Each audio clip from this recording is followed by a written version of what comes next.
Praise Lord, praise Lord, praise Lord. Hallelujah, hallelujah, hallelujah. सबको जय मसीह की। परमेश्वर, हमारा परमेश्वर जो सच्चा है, न्यायी है और सच्चाई से न्याय करता है, वो कहता है आपस में मेल मिलाप रखो और उससे दुआ करते रहो। आज के सुसमाचार के लिए परमेश्वर की बेटी प्रार्थना करेगी। सबको जय मसीह की। परमेश्वर आप सबके साथ है और आप सबसे बहुत प्रेम करता है। Hallelujah, hallelujah.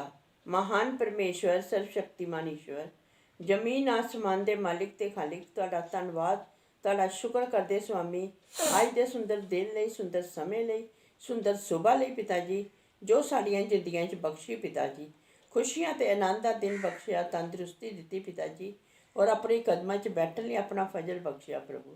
ये सब तुहाडी दया, तुहाडी किरपा है मेरे पिता परमेश्वर।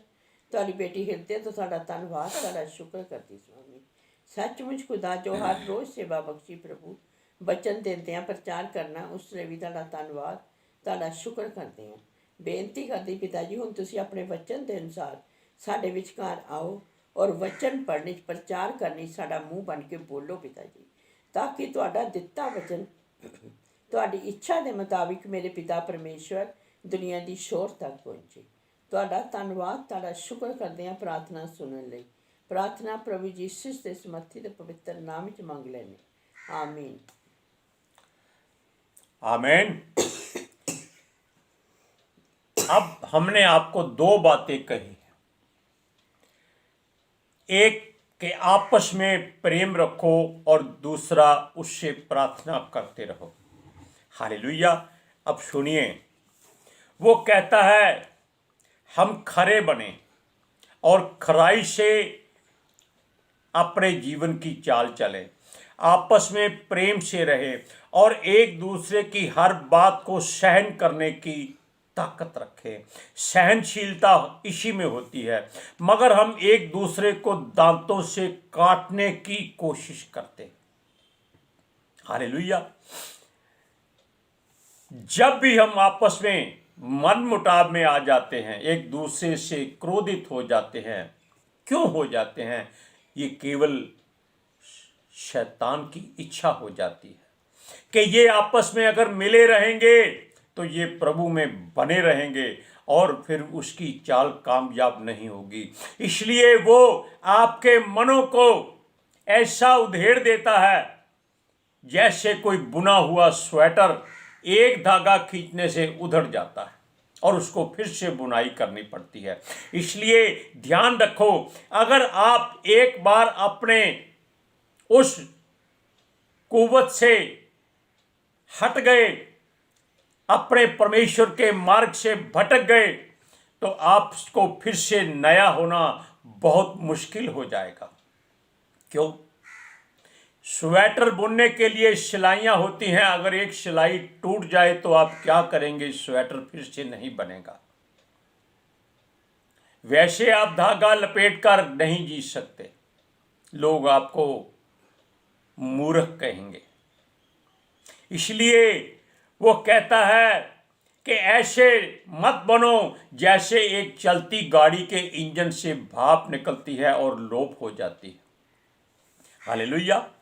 और प्रेशर कुकर की सीटी बजती है, भाप निकलती है और वो शांत हो जाता है। ऐसे मत बनो। ये ऐसे बन जाते हैं जैसे प्रेशर कुकर फटने वाला है, इतनी बुराई की भाप इनमें बढ़ जाती है। इसीलिए परमेश्वर या कुकर के पास खड़ा व्यक्ति उसकी सीटी को निकाल देता है ताकि सारी भाप निकल जाए। इसीलिए परमेश्वर चाहता है कि अपनी हर बुराई, वैर विरोध को निकाल दो। आपस में एक दूसरे से गठे रहो। मसीह लोग दोनों काम करते हैं, ऊपर से प्यार करते हैं, अंदर से तलवार चलाते हैं। शैतानों का वचन भी यही है, बगल में छुरी, मुंह में प्रभु प्रभु। हालेलुया। जब झगड़ा होता है तो कचहरियों में, थानों में जाते हैं। कौन? ये मसीह लोग। वचन कहता है ऐसा मत करो, ऐसा मत करो। बार बार क्यों इस बात से चूक जाते हो? वो कहता है अपनी चर्च के पूर्णियों को बुलाओ, उनको मत बुलाओ जो आपकी कलीसिया में कुछ नहीं समझे जाते या बेकार लोग हैं, उनको मत उठाओ। उनको उठाओ जो पवित्र आत्मा से भरे हुए लोग होते हैं। लेकिन आजकल ऐसा कोई कम ही मिलता है, क्योंकि हर एक के दिमाग में पैसा ही पैसा रह गया है, बाहर जाने की धुन सवार है। हालेलुया। मसीह लोग जगत का और स्वर्गदूत का न्याय करेंगे, ये वचन में लिखा है। लेकिन इनका झगड़ा आपस में नहीं निपटता तो ये क्या न्याय करेंगे? ये अपना न्याय नहीं कर सकते, ये परमेश्वर का वचन कैसे पूरा करेंगे? परमेश्वर ने इनको अधिकार दिया था कि तुम जगत का न्याय करोगे, स्वर्गदूतों का न्याय करोगे। लेकिन ऐसा लगता है कि स्वर्गदूत भी और जगत भी इनका तमाशा देखेंगे। ये सच्चाई है, हम नहीं कहते, वचन कहता है। वो क्या कहेंगे? ये लोग अपना फैसला नहीं कर सकते, हमारा न्याय क्या करेंगे? और यीशु मसीह उन लोगों को चुन लेगा। ये आप याद रख लीजिए इस बात को। आपस में वैर विरोध बंद कर दीजिए, लड़ाई झगड़ा बंद कर दीजिए। अगर आप नहीं हटेंगे, वो ही गैर जाति लोग आपको शिक्षा देंगे। भाई तुम्हारा प्रभु इतना अच्छा है, तुम बुरे क्यों होते जा रहे हो? ऐसी बातें लोग आपको कहेंगे, तब आपको लज्जा आएगी। सर छुपाने की जगह नहीं मिलेगी। हालेलुया। सुनिए, वो कहता है परमेश्वर के पास जाओ, उसके लोगों के पास जाओ और न्याय वहां से पाओ। मसीह भाइयों को छोड़कर प्रतिद्वंदियों के पास मत जाओ, गैर लोगों के पास मत जाओ, लेकिन वे वहां ही जाते हैं। ये वचन भी कहता है। पौलुस कहता है हम में कोई भी ज्ञानवान नहीं है, ना कोई ज्ञान रखता है, कोई भी बुद्धिमान नहीं है, कोई भी ऐसी कोशिश नहीं करता है कि हम जगत का न्याय करने वाले हैं, हम स्वर्गदूतों का न्याय करने वाले हैं। लोग हमारा तमाशा देखेंगे। और सुनिए, वो कहता है तुम में भाई भाई में मुकदमा होता है, और वह भी अविश्वासी लोगों के सामने। अविश्वासी लोग कौन होते हैं? जो प्रभु यीशु पर भरोसा नहीं करते, उसके वचन पर विश्वास नहीं करते। लेकिन जब आप लोग आपस में लड़ाई झगड़ा करेंगे तो वो यीशु को चुरा के ले जाएंगे।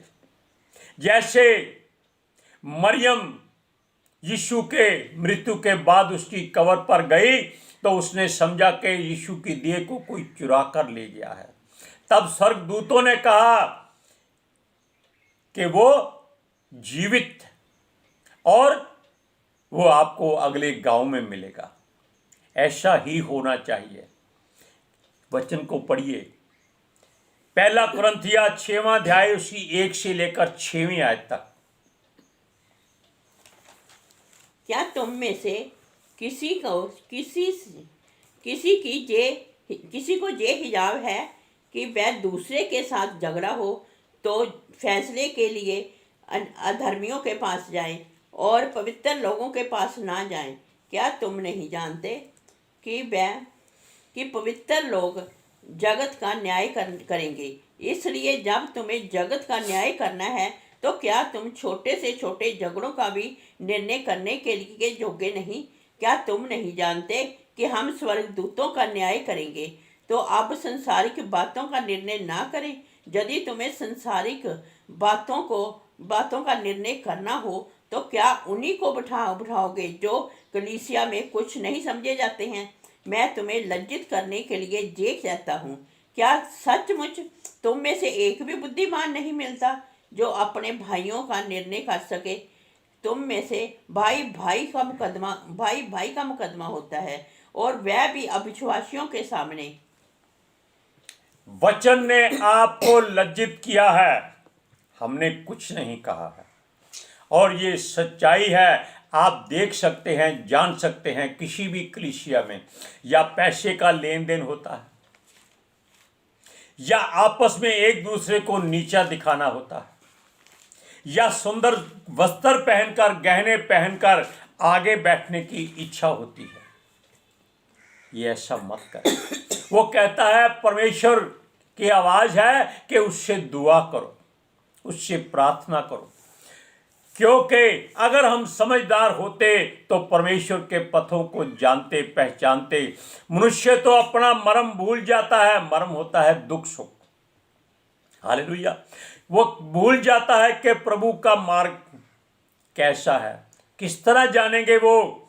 सुनो, 12 चेलों को मालूम था कि यीशु मसीह परमेश्वर की ओर से है और परमेश्वर का पुत्र है और परमेश्वर से निकल कर आया है। वो उसको प्रभु कहते थे। उसके सामने यीशु मसीह ने ऐसे सैकड़ों काम किए जो केवल परमेश्वर कर सकता है। विधवा का बेटा अर्थी पर रखा हुआ, सैकड़ों लोग पीछे हैं, दफन के लिए ले जा रहे हैं। आगे से यीशु आ जाता है। कौन है वो? परमेश्वर का पुत्र है। वो उसी मार्ग पर हमेशा आता है जहां परमेश्वर ने आश्चर्य क्रम करना होता है। वो अर्थी को रोक देता है और उसको कहता है, हे जवान उठ जा। कितना समय लगा? क्या कोई बलिदान चढ़ाना पड़ा? क्या कोई दाल सब्जियां चढ़ानी पड़ी? क्या कोई भेंट देनी पड़ी? कुछ नहीं, क्योंकि उसको विश्वास था कि उसका पिता परमेश्वर उसकी प्रार्थना सुनता है। लेकिन फिर भी चेले अविश्वासी रहे। वो भी आपस में झगड़ा करते थे और न्याय नहीं कर सकते थे। क्यों? वो यीशु को बताते ही नहीं थे कि उनका झगड़ा हुआ है। वो आपस में कुड़कुड़ाते रहते थे, कौन बड़ा है, कौन छोटा है, कौन यीशु के साथ रहेगा, कौन पीछे रहेगा, कौन आगे रहेगा, कौन खाना बनाएगा। इन्हीं बातों में वो उलझे रहते थे। ये संसारिक बातें। जब यीशु ने कहा कि लाजर मर गया है, चलो उसके पास चलते हैं, थोमा ने जानते हो क्या कहा? चलो हम भी उसके साथ मरने जाते हैं। परमेश्वर का पुत्र कहता है कि चलो, वो कहता है कि मरने जाते हैं। ये अविश्वासी और बेविश्वासी की बात है। हालेलुया। क्योंकि हमारे लिए रहने के घर तैयार करने के लिए वो पिता के पास जाता। उसने वचन में कहा है, यूहन्ना की इंजील 14 अध्याय में, कि वो पिता के पास जाता है। उसके पास रहने के घर बहुत हैं। वो इसलिए जाता है कि ताकि तैयार करे, जब वो आए हमको वापस ले जाए, अपने साथ ले जाए। लेकिन थोमा फिर वही बात बेविश्वासी करता है।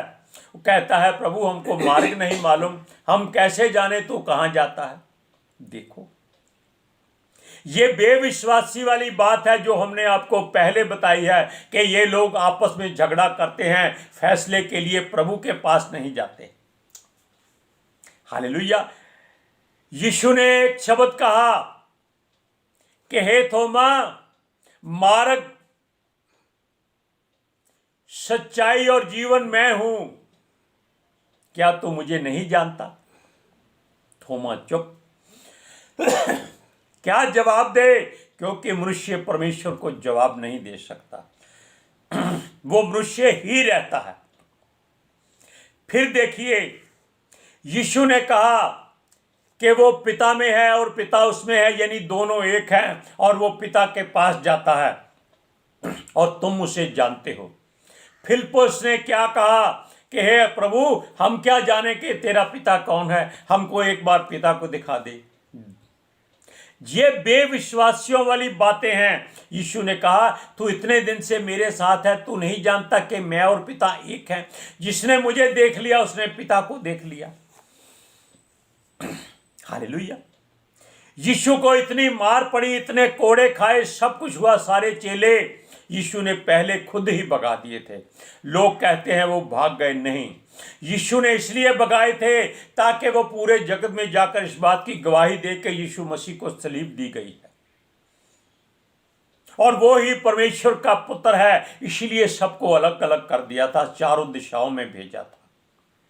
12 कोने हैं, 12 कोनों में परमेश्वर के पुत्र यीशु ने सबको भेजा था। इस्करियोती मर गया था, उसके बाद मत्तेता को उसने फिर अपने दासों के द्वारा चुना था और पौलुस को हर जातियों के पास भेजने का अधिकार दिया था ताकि लोग झगड़ा ना करें, आपस में एक दूसरे में बने रहें।